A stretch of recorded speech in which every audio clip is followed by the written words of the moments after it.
What if I told you that 88% of your thoughts, actions, and habits were living underground? I'm Jessie Santiago, a clinical hypnotherapist and instructor, and today I'm going to be walking you through one of the most important models of hypnosis, and it's called the theory of mind. If you've ever felt stuck like you're working against yourself, this is the framework that explains what that's all about. But more importantly, it's the framework that shows you how you can start planting new seeds so that new patterns can begin to grow. So, to help you understand better, take a look at this graphic: the primitive mind, fight, flight, or freeze. I'm sure you've heard of these words before, and I'm sure you felt them all too well. So, the primitive mind is there for emergency purposes only. It is challenging because at a time like today, where we have all sorts of things bombarding us: stress, overstimulation, work, family, all of the things. What can happen sometimes is that we slip into these fight, flight, or freeze modes, which sometimes people call survival mode. I'm sure you understand where I'm going here. Feelings that you're feeling in fight, flight, or freeze, or the primitive mind, are really only meant to be felt when you're actually fighting for your life, which isn't actually every day, believe it or not. So let's move on to the known associations, right above the primitive mind. So you'll notice here that's still below the surface, it's still underground. See where it says safe zone. These known associations start to come online as soon as you're born. You start to make known associations to your parents, to your family, to the surroundings. And as you grow up, you know that you like strawberries and you don't like green beans, or you like cats and you don't like dogs, or whatever it is. Whether you register it as positive or you register it as negative, they're both still safe because you know them. So when you try to invite something into the mind that's unknown, typically it registers in the whole entire system as fear. So that's why it's so challenging for us to make new patterns. So we might look at exercise and say, we don't like exercise. We categorized that as negative. We know in our logical mind that exercise is not a negative thing. It's actually really healthy for us. So now let's move up to the critical mind. You'll see it in the orange little square. The critical mind, as you can see here, you have a little arrow pointing down to this gate. The critical mind is the gatekeeper of your whole entire subconscious mind. So it's important for you to understand the critical mind because that's the part of the mind that we're really working with when we're doing clinical hypnosis.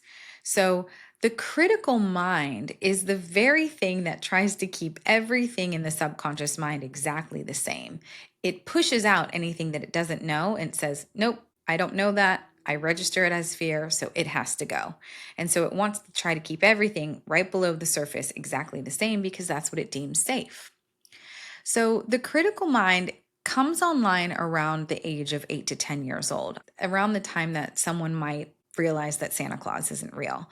And that part of the mind was so surprised when that happened that it was like, I'm never going to let that happen ever again. So from this point on, I'm going to be very critical about what new information comes in. So it creates that gate that says nothing new can enter in and nothing that I currently know can exit. So these are all of our current belief systems lying below the surface that we might not have realized were there this whole entire time. So that's a critical mind. So from the critical mind all the way down to the primitive mind, that is our subconscious ground. Okay. Those are things that are below the surface, operating without our knowledge and without us even trying. So then we move up to the conscious mind up here. And the conscious mind is where our logic, our reasoning, our willpower, our analysis, all of that kind of thing lives here. It is also the loudest part of our mind. We oftentimes think that the loudest part of our mind is the most powerful part of our mind, but that's not actually true. You can actually see here that the conscious mind is only 12% and the subconscious mind is 88%. So which one do you think is winning out? So the conscious mind and the subconscious mind don't always agree. Using the earlier example of exercise, I'd like to exercise more. It's good for my health, and that's what I want to do. And the subconscious mind says, no, we see exercise as negative. So now we have an incongruence. And that's where we start to have those challenges when we feel like we're working against ourselves. So, what hypnosis does is it's kind of like this sunshine up in the corner. It allows new thoughts, habits, and suggestions to be gently planted down in those known associations. It will allow that new information to come in as if it's always been there.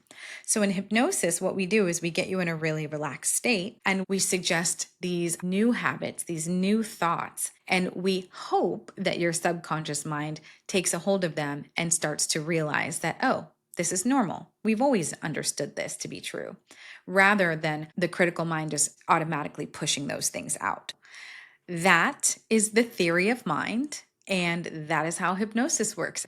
So I'm very excited to share this information with you because most likely you're probably on your way to come and see me or another clinical hypnotherapist for treatment. If you want to talk any more about it, I'm here. Thanks so much for listening. I'm Jessie Santiago, and bye.